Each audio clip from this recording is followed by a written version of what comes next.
এক কলেজের সকল শিক্ষক আর ছাত্রছাত্রীরা মিলে প্ল্যান করলো এবার তারা দেশের বাইরে কোথাও ঘুরতে যাবে। তারা অনেক ভেবেচিন্তে সিদ্ধান্ত নিল যে তারা এবার সিঙ্গাপুরে ঘুরতে যাবে। তারপর প্ল্যান অনুযায়ী সকল কার্যক্রম রেডি করা হলো।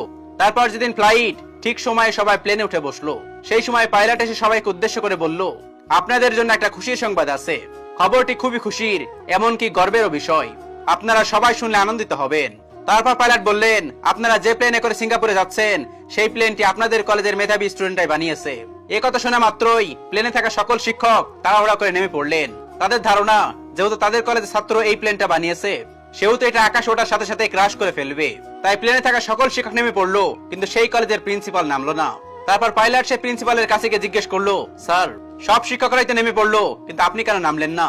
তখন প্রিন্সিপাল বললেন, আমার বিশ্বাসটা ওদের থেকেও শক্তিশালী। যেহেতু এই প্লেনটি আমাদের কলেজের স্টুডেন্টরা বানিয়েছে, সেহেতু এই প্লেনটি স্টার্টই নিবে না। এটা আকাশে উড়ে ক্র্যাশ করা তো অনেক দূরের কথা। প্রিন্সিপালের মুখে এমন কথা শুনে সেই পাইলটও এই প্লেনটি ফ্লাই করতে চাইলো না। ছাত্রগুলো তখন স্যারদের বোঝানোর চেষ্টা করলো, কিন্তু কোনো কিছুতে কোনো লাভ হলো না।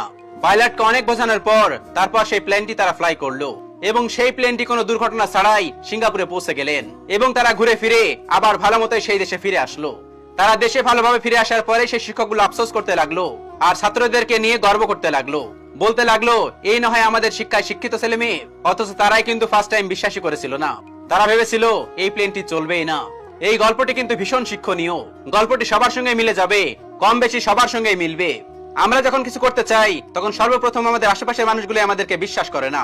প্রথমেই তারা আমাদেরকে বলে, তোরা এটা পারবি না, তোদেরকে দিয়ে হবে না, তোরা এগুলো বাদ দে, সবাইকে দিয়ে সবকিছু হয় না। আপনার কাছের মানুষগুলো আপনাকে বাজে মন্তব্য করে থামিয়ে দেওয়ার চেষ্টা করবে। তারা আগে থেকে গ্যারান্টি দিয়ে বলে দিবে আপনাকে দিয়ে কিছুই হবে না। তখন যদি আপনি তাদের কথায় কান দিয়ে থেমে যান, তাহলে আপনি হেরে যাবেন। আর যদি আপনি তাদের কথাগুলো উপেক্ষা করে সামনে এগিয়ে যান, তাহলে আপনি হয়তো সফলতাকে ছুঁতে পারবেন। আবার যখন আপনি সফলতাকে ছুঁয়ে ফেলবেন, তখন তারাই আবার আফসোস করবে, আবার লোক প্রকাশে বলে বেড়াবে, ও আমার ভাই হয়, ও আমার কাছের মানুষ, ও আমার এলাকার মানুষ। পৃথিবীর সকল সফল মানুষের কাছে গিয়ে জিজ্ঞেস করুন, তারা যখন শুরু করেছিল তখন তাদের কাছের মানুষগুলোই বলেছিল, তুমি এসব পারবে না, তোমাকে দিয়ে সব হবে না। কিন্তু তারা থেমে থাকেনি, তাদের লক্ষ্যকে ঠিক রেখেছিল, যার কারণে আজকে তারা সফল।